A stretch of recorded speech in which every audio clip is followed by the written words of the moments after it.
Bonsoir à toutes et à tous, ici Laurie Dubois pour les sommes de toutes les peurs. Je vous retrouve cette semaine dans la thématique de la peur de la mort et donc je vais vous parler dans cette partie chronique judiciaire d'une affaire où là les circonstances de la mort font elles vraiment peur. Non pas de la mort en elle-même, mais de la manière dont une famille a été traitée face à la mort d'un de ses membres. Je vais vous présenter une affaire qui est à cheval entre le complot et l'affaire judiciaire, mais vraiment sordide. C'est l'affaire Eliane Kabila. Donc c'est une bien triste affaire que je vous présente là, car à la peine de perdre un proche, s'ajoute la douleur dans cette histoire d'être pris pour un idiot par les services de l'État. Et franchement, c'est effarant. Vous en avez sans doute peut-être entendu parler déjà. Je la reprends ici, comme ça, voilà, on peut voir ce qu'on en pense tant d'années après. Donc Eliane Kabila était une mère de 2 grands-enfants. Elle est entrée à l'hôpital pour une douleur à la cheville. Elle est hospitalisée en banlieue parisienne, à la demande de son médecin, afin de faire des examens approfondis pour mettre des mots sur cette douleur qui la gêne. Elle est hospitalisée et ne rentrera jamais chez elle. En effet, en moins d'une semaine, son état de santé s'est dégradé d'une manière inexplicable, sans que ni la famille ni le médecin traitant ne sachent réellement ce qu'il en est. On expliquera à sa sœur et ses enfants qu'une maladie du sang nécessite un transfert vers un hôpital spécialisé. Ce transfert, il n'aura pas lieu, on ne sait pas trop pourquoi.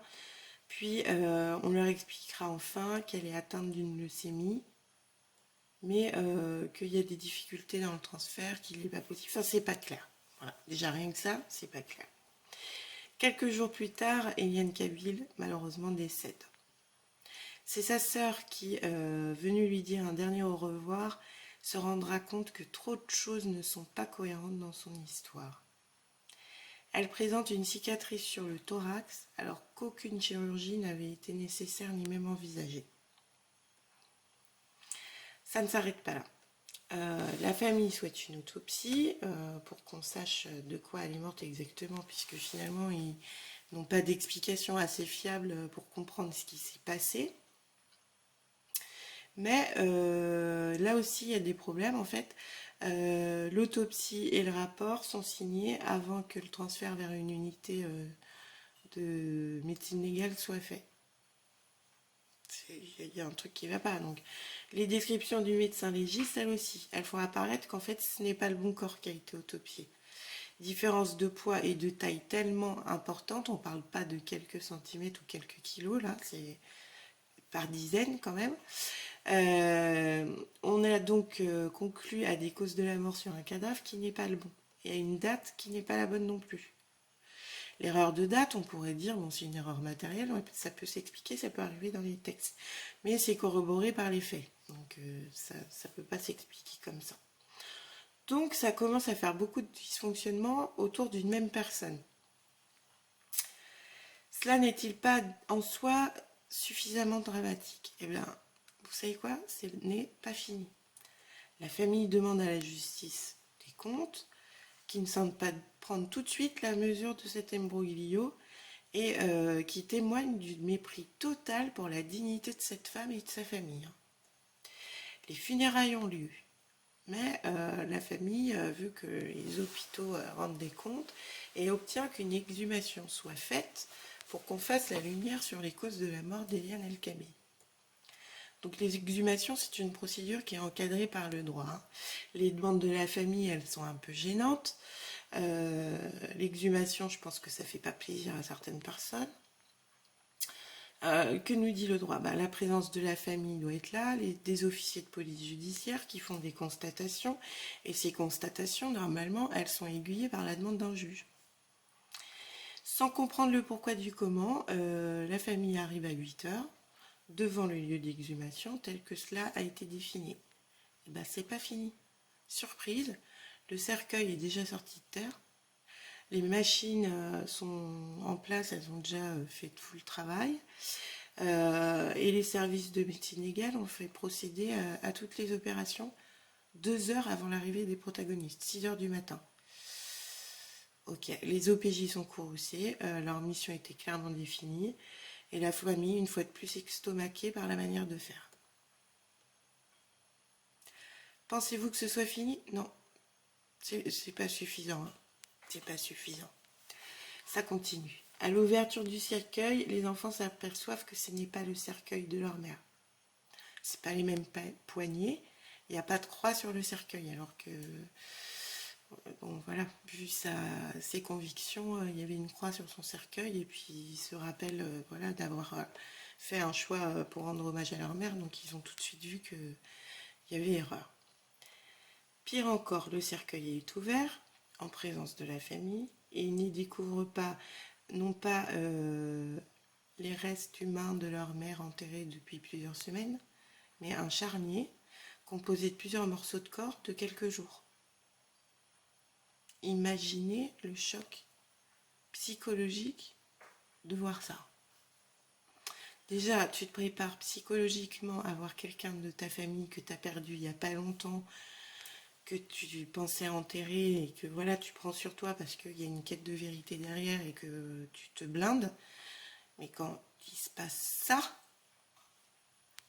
il y a un problème. Qu'est-ce qu'on y voit? Bon, je ne vais pas rentrer dans les détails, mais globalement, il y aurait une tête, un bras, une cage thoracique d'enfant, d'autres morceaux de corps et des effets personnels qui ne sont pas ceux d'Eliane. Donc il va falloir plusieurs années à cette famille qui ne peut pas faire son deuil et qui en plus sont traités d'une manière pas du tout respectueuse pour obtenir des réponses. Donc ce scandale se voit renforcé par un autre scandale qui est apparu lui aussi après, qui concerne aussi le traitement des corps humains, notamment tout ce qui concerne les donneurs d'organes. Quand je ne sais plus quel journal a révélé la manière dont les corps étaient entreposés, répertoriés, enfin c'est juste indigne d'une société civilisée. Donc, ils ne sont pas les seuls à vivre cette horreur du non-respect du cadavre, hein, mais à l'époque, ce sont les seuls à avoir une affaire aussi particulière à mettre sur le tapis de notre société et à demander des comptes à la justice. Donc, qu'est-ce qui ne va pas dans cette affaire?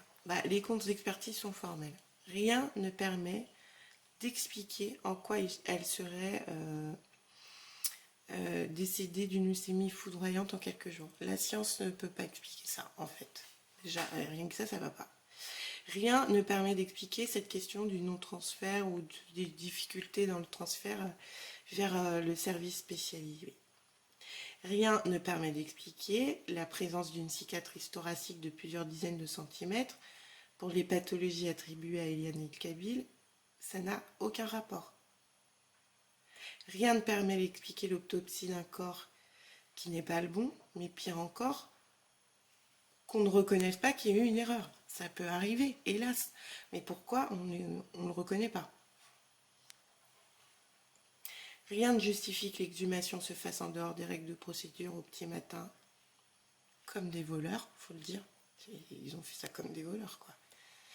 Rien ne saurait nous rassurer quant au fait que l'on utiliserait un emplacement mortuaire officiel pour y dissimuler des restes humains épars. Autre question, mais où se trouve la dépouille d'Eliane Khabil, où est-elle? Pourquoi ne pas la rechercher? Pourquoi mettre tant de temps à la chercher? Ça va pas. Il y a quelque chose qui va pas. La famille d'Eliane Khabil a une position très claire. Pour eux, cette affaire révèle l'existence d'un trafic de chair humaine au sein même des hôpitaux publics.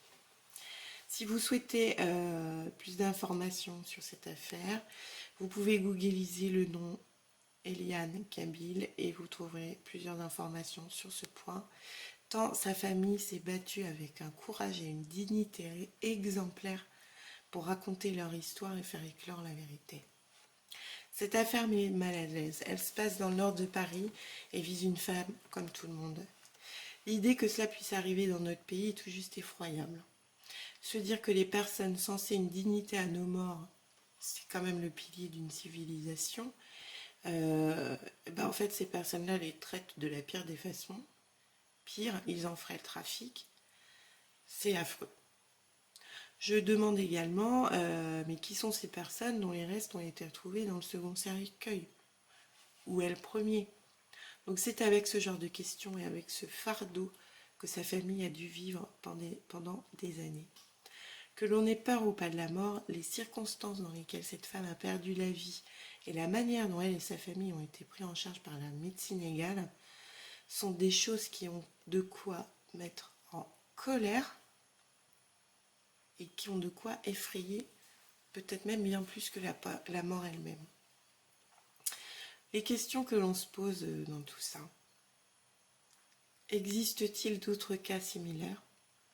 Si les enquêteurs ont démantelé un trafic, est-ce qu'on nous en parlera un jour? Est-ce qu'on connaîtra des vérités sur ce point? Et si c'était vrai, comment faire pour restaurer une pleine confiance dans les services qui sont censés prendre en charge nos morts? Hommage à cette femme et qu'elle repose en paix. C'était Laurie Dubois pour les Sommes de toutes les peurs. À bientôt.